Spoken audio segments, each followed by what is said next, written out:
नमस्कार, मैं विजयपाल अपने नई वीडियो के साथ क्लास 12th का चैप्टर 2 पार्ट 4। अब तक इस चैप्टर में हमने 3 पार्ट कर चुके हैं। इस 4th पार्ट में हम बदलता हुआ देहात इस टॉपिक पर डिस्कस करेंगे। इस टॉपिक के मेन पॉइंट्स हैं इंट्रोडक्शन, परिचय कि गांव में किस प्रकार से गतिविधियां होती हैं, गांव का साम्राज्य के साथ किस प्रकार का रिलेशन है, गांव में किस प्रकार से लोगों का आपस में एक दूसरे के साथ इंटरेक्शन होता है, और कुल मिलाकर के अर्थव्यवस्था में इसका क्या रोल रहा है, ये इसको डिस्कस करना है। दूसरा जो पॉइंट वो डिस्कस करना वो है जनता में राजा की छवि क्या है, यानी कि राजा के बारे में जनता की सोच क्या है, इस पॉइंट को डिस्कस करना है। तीसरा, उपज बढ़ाने के तरीके क्या हैं, राजाओं ने, किसानों ने या दूसरी संस्थाओं ने कौन कौन से तरीके से इस समय की फसलों को ज़्यादा से ज़्यादा उत्पादन में बदलने में कौन कौन से तरीके अपनाए, उसको जानना है। अगला जो पॉइंट जिसमें डिस्कस करना है वो है ग्रामीण समाज में विभिन्नताएं, यानी कि समाज है वो क्या सब लोग समान हैं या उसमें अलग अलग ग्रुप हैं, किस किस प्रकार की डाइवर्सिटीज़ हैं, वो जानना है। अगला जो पॉइंट है वो भूमिदान और नए सम्भ्रांत ग्रामीण।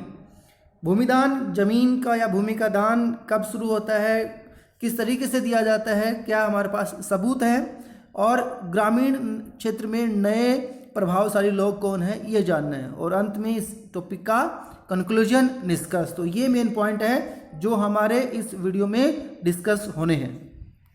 पहला जो पॉइंट था परिचय का, उसमें बात करनी है कि देहात का अर्थ क्या है। देहात का मतलब नॉर्मली हम उसको गांव के तौर पे देखते हैं, और जब जिस समय की बात हो रही है उस समय देहात में मैक्सिमम लोग खेती के काम में जुड़े हुए थे, अधिकतर लोग खेती के कार्यों में लगे हुए थे, और जो लोग नहीं भी थे वो भी डायरेक्टली और इनडायरेक्टली खेती के कामों में शामिल थे। मुख्य काम क्या है, कृषि करना है या कृषि से सहायक रिलेटेड कामों में लोग लगे हुए हैं, चाहे वो ज़मीन के मालिक हैं या मजदूर के तौर पे काम कर रहे हैं या फिर वो दूसरों से अपने खेतों में काम करवाते हैं। सभी लोग डायरेक्टली और इनडायरेक्टली खेती से लगे रहते हैं। राजा या साम्राज्य जो है उनमें गांवों की भूमिका क्या है। आज जो हमारी गवर्नमेंट्स होती हैं उनके पास टैक्स का जो कलेक्शन होता है वो थर्ड सेक्टर से आता है, लेकिन आज़ादी से पहले तक जो सरकारें हुई हैं, चाहे वो विदेशी सरकारें हैं या उसके बाद की सरकारें हैं, उनमें से अधिकतर का इनकम सोर्स वो ग्रामीण क्षेत्र से, एग्रीकल्चर से हुआ है। तो ये कह सकते हैं कि गांव की महत्वपूर्ण भूमिका रही है इन साम्राज्यों के बनने में और उनके फंक्शन करने में। शासक और ग्रामीण प्रजा के बीच क्या संबंध है, जनता और राजा क्या एक दूसरे के सहायक हैं, क्या राजा को जनता से या जनता को राजा से काम करना जरूरी है, क्या इसके बिना एक दूसरे का साथ नहीं रह सकता है, ये सब इस परिचय में है। अर्थव्यवस्था में देहात की भूमिका ये हम पहले डिस्कस कर चुके हैं कि इकोनॉमी में गांव की महत्वपूर्ण भूमिका प्राचीन काल में रही है। इस टॉपिक में डिस्कस करते हैं कि राजा के बारे में जनता क्या सोचती है या जनता में राजा की छवि क्या है। जब हम इस पॉइंट को डिस्कस करने की बात करते हैं तो देखते हैं कि हमारे पास ज़्यादा ऐसे कोई एविडेंसेस नहीं हैं जो जनता के बारे में ये बता सके कि वो राजा के बारे में किस प्रकार की अप्रोच रखती थी। कारण क्या है कि जितने भी हमारे पास अभिलेख मिले हैं वो अधिकतर राजाओं ने खुदवाए हैं, अपने बारे में लिखा है, और ऐसे अभिलेखों में राजाओं के बारे में जानकारी खूब मिलती है, प्रजा के बारे में बहुत कम जानकारी मिलती है। जनता ने भी अपना कोई विवरण नहीं छोड़ा है। पहली बात तो जनता पढ़ी लिखी नहीं थी, दूसरी बात उनके पास इतना समय नहीं रहता था कि वो लिखने का कुछ काम कर सके, इसलिए जनता ने अपने बारे में जानकारी बहुत कम छोड़ी है। तो इसका इतिहासकारों ने जो रास्ता निकाला है वो है कथाओं के द्वारा पता लगाना। जातक कथाएं और पंचतंत्र जैसी ग्रंथ हैं, उनमें बहुत सी कथाएं हैं और उन कथाओं में जनता के बारे में काफ़ी जानकारी मिलती है, क्योंकि ये कथाएं हैं मौखिक रूप से जनता के बीच में प्रचलित थी और उन्हीं कथाओं को इन किताबों में रखा है। जब हम इन ग्रंथों को पढ़ते हैं तो ज़रूर राजा के बारे में पब्लिक की सोच का पता चलता है। ऐसे ही जैसे एक जातक कथा है गद तिंदु, इस कथा को जब हम पढ़ते हैं तो राजा के बारे में काफ़ी हमें जानकारी मिलती है। तीसरा जो हेडिंग है इस टॉपिक का वो है उपज बढ़ाने के तरीके कौन कौन से थे, या किन किन तरीकों का इस्तेमाल किया गया था ज़्यादा से ज़्यादा पैदावार लेने के लिए। तो पहला है हल का प्रचलन। हालांकि हल का जो प्रचलन है उससे पहले ही हो गया था, 6 सेंचुरी BC में हो गया था, लेकिन गंगा घाटी है और कावेरी घाटियाँ हैं उसमें इस समय हल का प्रचलन काफ़ी बढ़ गया था। और यहाँ हल का मतलब है कि उसके जो कुसा होता है उसके साथ में लोहे का फाल लगा देना ताकि गहराई तक जमीन की खुदाई हो सके, और जितनी ज़्यादा खुदाई करेंगे उतनी ही ज़्यादा उपजाऊ मिट्टी उलट पुलट होती रहेगी और फसल को उससे ज़्यादा लाभ मिलेगा और ज़्यादा पैदावार होगी। दूसरा कारण है कि धान की रोपाई की पद्धति शुरू करना। हालांकि ये भी पहले हो गया था, लेकिन अब इसका प्रचलन काफ़ी बढ़ गया है। ज़्यादा से ज़्यादा संख्या में धान रोपण पद्धति है उसको इस्तेमाल किया जा रहा है, और उसकी वजह से लंबे समय तक जो पौधे हैं वो बचे रह जाते थे क्योंकि पानी में उनको लगाया जाता था, और जब ज़्यादा पौधे खेत में रहेंगे तो सीधी सी बात है पैदावार भी ज़्यादा होगी। हालांकि जो अर्ध शुष्क इलाके हैं, यानी कि जो जहाँ बारिश कम होती है, सूखा इलाका है, विशेष करके ना पंजाब और राजस्थान वाला, हालांकि आजकल पंजाब हमें हरा भरा लगता है, लेकिन पहले ये काफ़ी मतलब अर्ध शुष्क इलाका है। आज हरा भरा इसलिए लगता है क्योंकि उसमें नहरें की मतलब व्यवस्था कर दी गई है, अन्यथा राजस्थान और पंजाब अर्ध शुष्क इलाकों के तौर पे ही काउंट किए जाते थे। यहाँ पे जो लोहे वाले फाल हैं उनका इस्तेमाल है वो 20वीं सदी में ही जाके हो पाता है।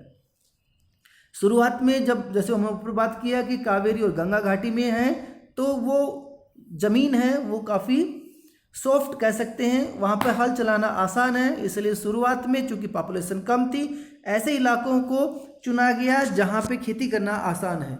जैसे जैसे जनसंख्या बढ़ती गई शुष्क इलाकों को भी खेती के अंतर्गत लाया गया, जैसे ऊपर की बात हम कर रहे हैं।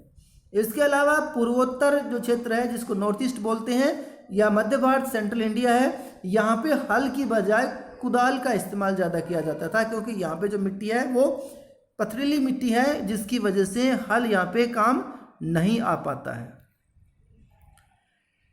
तीसरा जो तरीका है जिसकी वजह से फसलों को ज़्यादा मतलब बढ़ावा दिया गया, ज़्यादा फसलें उगाई जाने की व्यवस्था अरेंज की गई, वो है कुओं, तालाबों और नहरों के द्वारा सिंचाई करना।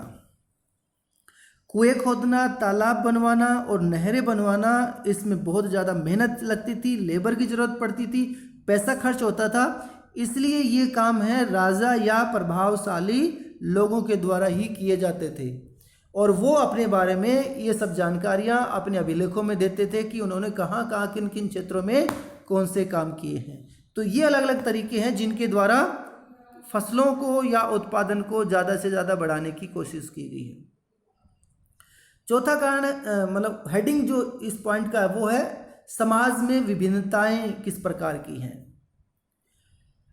तो जहाँ तक विभिन्नताओं की बात है, जो नई तकनीक जिसके ऊपर हम बात कर रहे हैं कि सिंचाई की बात करें या हल के लोहे के फाल की बात कर रहे हैं या धान रोपण की बात कर रहे हैं, ये जो नई तकनीकें हैं इसका लाभ समाज के सभी लोगों को समान रूप से नहीं मिला। इसकी जानकारी हमें बहुत कथाओं से मिलती है जहां हमें भूमिहीन खेतीहर श्रमिकों, छोटे किसानों, बड़े जमींदारों सभी का उल्लेख मिलता है, और यहाँ पता चलता है कि इसका लाभ अधिकतर जो अमीर लोग हैं या फिर बड़े जमींदार हैं उन लोगों को मिला। जो छोटे जमींदार हैं उनके पास इतनी संसाधन नहीं होते थे कि वो इनका इस्तेमाल अपने खेतों में कर सके, और बहुत बड़ा समाज का ऐसा ग्रुप था जमीन की कोई कमी ना होने के बावजूद भी उनको भूमि का मालिक नहीं बनने दिया जाता था। गृहपति या आजकल इसको गृहपति भी कह सकते हैं, उस समय के जो स्थानीय भाषा उसमें गृहपति शब्द का इस्तेमाल किया गया है, छोटे किसानों और जमींदारों के लिए किया गया है। जबकि जो बड़े जमींदार हैं या गांव के प्रधान हैं वहाँ उनके लिए जो शब्द इस्तेमाल किया गया है वो है ग्राम प्रधान, और ये काफ़ी शक्तिशाली हैं और ये समय समय पर किसानों को उनकी मदद करते रहते थे, इसलिए किसानों पर इनका नियंत्रण हमेशा बना रहता था। दक्षिण भारत के अगर राज्यों की बात करते हैं तो जो संगम साहित्य है या तमिल भाषा में लिखा गया संगम साहित्य है, उससे भी हमें समाज के बहुत से वर्गों का ज्ञान होता है। जैसे बड़े जमींदार हैं उनको वेल्लार कहा जाता था, और जो छोटे किसान हैं उसको हलवाहा यानी हल चलाने वाला या उल्वर कहा जाता था, और जो छोटे बिल्कुल भूमिहीन लोग हैं उनको दास अणिमई। उत्तर भारत वाली बात है, यहाँ पर भी जैसे उत्तर भारत में है भूमिहीन है, छोटे किसान है, बड़े जमींदार है, सेम ऐसे ही साउथ में भी है, वेल्लार है, हलवाहा है और दास अणिमई है। ये जो वर्गीकरण किया गया है समाज में लोगों का विभिन्नता का, तो इसका आधार क्या है? भूमि का स्वामित्व, यानी कि भूमि जिसके पास जितनी ज़्यादा होगी वो उतना ही ताकतवर या आर्थिक रूप से मजबूत होगा, या नई तकनीक जिसके पास संसाधन होंगे वही तकनीक का उपयोग कर पाएगा, और श्रम यानी कि अपने खेतों में खुद काम करता है या दूसरों से काम करवाता है। तो ये कुछ तरीके हैं जिनके द्वारा हम समाज के बारे में पता चलता है। अब एक पिक्चर है, सोर्स ये एनसीईआरटी बुक से लिया गया है, सीमाओं के बारे में, बाउंड्रीज के बारे में बात कर रहे हैं। मनुस्मृति जो प्राचीन भारत का एक विधि ग्रंथ है जिसमें काफ़ी जानकारी मिलती है नियमों के बारे में, तो उसमें बताया गया है। और ये बुक कब लिखी गई है? ये संस्कृत भाषा में लिखी गई है 2वीं शताब्दी ईसा पूर्व से 2वीं सदी के बीच में, यानी कि किसी एक व्यक्ति ने या एक समय पर इस बुक को नहीं लिखा गया है। मनु नामक व्यक्ति ने इसको शुरू किया और बाद में दूसरे विद्वानों ने इसमें नए नए नियम जोड़ते चले गए, यानी कि लगभग 400 सालों में इस ग्रंथ को पूरा किया गया। इस ग्रंथ में राजा को सलाह दी गई है किस प्रकार की, कि जो बाउंड्रियां हैं, सीमाएं हैं खेतों की, उसको कैसे प्रोटेक्ट किया जा सकता है। ऐसे बताया गया है कि चूंकि सीमाओं की अनभिज्ञता के कारण विश्व में बार बार विवाद पैदा होते हैं, इसलिए सीमाओं की पहचान के लिए गुप्त निशान बना करके जमीन में गाड़ देने चाहिए जो लंबे समय तक बचे रह सकते हैं। जैसे पत्थर है, गाय की हड्डियां हैं, गाय के बाल हैं, भूसी, राख, कपटे, गाय के सूखे गोबर, ईंटें, कोयला, कंकड़ और रेत, उसे सीमाओं पर इसी तरह और दूसरे जो तत्व है ज़मीन पर गाड़ के रख देने चाहिए ताकि समय के साथ वो नष्ट ना हो सके, और जब भी ज़मीन का विवाद हो तो उनको निकाल लिया जाए। नीचे इसमें क्वेश्चन पूछा गया कि क्या ये सीमा चिन्ह विवाद के हल के लिए पर्याप्त होंगे? तो सीधी सी बात है, जिसको झगड़ा करना होगा वो इनको उखाड़ के बाहर भी फेंक सकता है। हालांकि उस समय के हिसाब से इसको अपने हिसाब से ठीक माना गया है। एक और गांव का जीवन के बारे में बताया गया है। ये हर्षऋतु के बारे में लिखी पुस्तक है, हर्षऋतु है, जो हर्षवर्धन के बारे में है, और उसके जो लेखक हैं बाणभट्ट हैं। 7वीं शताब्दी की हालांकि किताब है, लेकिन इसके बारे में उससे उस समय की जानकारी हमें पर्याप्त मिल जाती है। जैसे विंध्याचल क्षेत्र के बारे में जो जगह है उसकी जानकारी दी गई है। क्या जानकारी है इस बारे में? इसमें लिखा है बस्ती के किनारे का जो अधिकांश क्षेत्र है वो जंगल है, और यहाँ धान की उपज है वो काफ़ी होती है। खलिहान उपजाऊ भूमि के हिस्सों को छोटे किसानों आपस में बांट लिया है। यहाँ के अधिकांश लोग कुदाल का प्रयोग करते हैं क्योंकि घास से भरी भूमि में हल चलाना मुश्किल है। बहुत कम हिस्से साफ हैं, और जो भी साफ हैं उसकी काली मिट्टी काले लोहे जैसी सख्त है। यहाँ लोग पेड़ की छाल के गट्ठर लेके चलते हैं। फूलों से भरे अनगिनत बोरे, अलसी और सन, भारी मात्रा में शहद, मोरपंख, मोम, लकड़ी, घास के बोझ लेकर आते जाते रहें। ग्रामीण महिलाएं रास्ते में बसे गांवों से जाकर इनको बेचने के लिए तत्पर रहती हैं। उनके सिरों पर जंगल से एकत्रित किए गए फलों की टोकरियां थी। तो ये सब इस अंश से हमें क्या पता चलता है कि लोगों के क्या क्या काम है, किस किस प्रकार के लोग काम कर रहे हैं, यानी कि गांवों के बारे में जानकारी मिल जाती है इस अंश से। अब लास्ट जो टॉपिक है इस टॉपिक चैप्टर का या इस हमारे वीडियो का, वो है भूमिदान के बारे में। भूमिदान के बारे में जो शुरुआती जानकारी मिलती है वो ईस्वी सन की आरंभिक शताब्दियों से, यानी कि जब से ईस्वी सन की शुरुआत होती है, पहली दूसरी शताब्दियों से हमें इसके बारे में जानकारी मिलते हैं। भूमिदानों के बारे में जो उल्लेख है वो हमें किससे मिलता है? अभिलेखों से मिलता है। अभिलेख क्या होते हैं? कठोर सतह पर लिखे गए लेख, जैसे पत्थर हो गया या ताम्रपत्र हो गया, इन पे जो लेख लिखे गए हैं उनको हम अभिलेख बोलते हैं। ये जो भूमिदान है, यानी जो भूमि को दान देने की बात है, वो किन को दी जाती है? धार्मिक संस्थाओं को, यानी कि मंदिरों को या फिर दूसरी संस्थाओं को, और ब्राह्मणों को। इन अभिलेखों को अधिकतर है वो संस्कृत भाषा में लिखा गया। हालांकि जो पहले के जो अभिलेख हैं वो प्राकृत भाषा में है, लेकिन गुप्त काल और उसके बाद का अभिलेख है वो संस्कृत भाषा में है। और 7वीं शताब्दी के बाद, यानी गुप्त काल के बाद, क्षेत्रीय भाषाओं का, जैसे तमिल, तेलुगु, इनका भी इस्तेमाल होना शुरू हो गया है। ऐसे एक अभिलेख है जो चंद्रगुप्त द्वितीय की पुत्री थी प्रभावती गुप्त, उसके एक अभिलेख है, उसके बारे में जानकारी मिलती है। इस अभिलेख में क्या बताया गया है कि ग्रामीण प्रजा से किस प्रकार की उम्मीद की जाती है, या राजा जनता को किस प्रकार के निर्देश देते हैं। भूमिदान देश के अलग अलग हिस्सों में मिले हैं, हमें अभिलेख मिले हैं। उन अभिलेखों से पता चला कि कोई छोटी भूमि यानी थोड़ी भूमि, कहीं ज़्यादा भूमि दान में दी गई है, और राजा और किसान के बीच किस प्रकार का संबंध है, इसकी जानकारी भी इन अभिलेखों से मिलती है। कुछ ऐसे भी ग्रुप रहे हैं समाज में जिनका राजा या उसके अधिकारियों का सीधा नियंत्रण नहीं होता था, जैसे जो घुमंतु चरवाहे हैं, पशुपालक हैं, या जनजातियों के लोग हैं जो एक जगह बसे हुए नहीं थे। उन लोगों पर इन अधिकारियों सामंतों का पूर्ण नियंत्रण नहीं था। इनके बारे में ये प्रभावती गुप्त का जो अभिलेख है, जो दंगुल गांव के बारे में है, तो उसमें कैसे गांव के लोगों से उम्मीद की गई है, जैसे प्रभावती ग्राम कुटुंबिनों, यानी गांव के गृहस्थ और कृषकों, ब्राह्मणों और दंगुल गांव के अन्य वासियों को आदेश देती है। आपको ज्ञात हो कि कार्तिक शुक्ल पक्ष की द्वादशी तिथि को धार्मिक पुण्य प्राप्ति के लिए इस ग्राम को जल अर्पण के साथ आचार्य चलान स्वामी को दान कर दिया गया है। आपको इनके सभी आदेशों का पालन करना चाहिए। यानी कि पहले ये राजा का गांव था, अब राजा ने इसको आचार्य को दे दिया है, तो अब एक प्रकार से आचार्य ही इस गांव का मुखिया हो गया है, और वो जनता है अब उस मुखिया के आदेशों को ही, यानी कि जो स्वामी जी हैं उन्हीं के आदेशों को ही मानेगी। इसमें आगे और लिखा गया है कि अग्रहार के लिए, अग्रहार क्या होता है? वो गांव जिसको दान में, जो ब्राह्मणों को दान में दे दिया जाता है। उसमें क्या लिखा है कि उपयुक्त निम्नलिखित रियायतों का निर्देश भी देती हूँ, मतलब इस गांव को क्या क्या नहीं देना है। जिस गांव को ब्राह्मणों को दान दिया जाता है उसको राज्य के लिए कुछ भी नहीं देना होता था। जैसे इसमें लिखा है कि पुलिस या सैनिक गांव में प्रवेश नहीं करेंगे।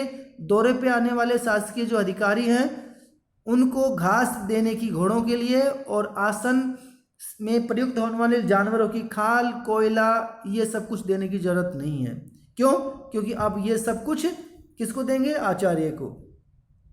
साथ ही वे मदिरा खरीदने, नमक हेतु खुदाई करने के लिए राजसी अधिकार से भी कार्यामुक्त हो जाएंगे। यानी कि अब इनसे राज्य के लिए किसी प्रकार की कोई काम भी नहीं करवाए जाएंगे। इस गांव को खनिज पदार्थ और खाद्य वृक्ष के उत्पाद देने से भी छूट है, फल दूध देने से भी छूट है। इस गांव का दान इसके भीतर की संपत्ति और छोटे बड़े सभी करों सहित कर दिया गया है। यानी कि एक प्रकार से ये इंडिपेंडेंट कंट्री टाइप हो गया, जिस पर राजा का कोई अधिकार नहीं है, और राजा अब इस पर कोई किसी प्रकार का आदेश भी नहीं दे सकता है। इस राज्यादेश को 13वें वर्ष राज्य वर्ष में लिखा गया है और इसे चक्रदस ने उत्तीर्ण किया है।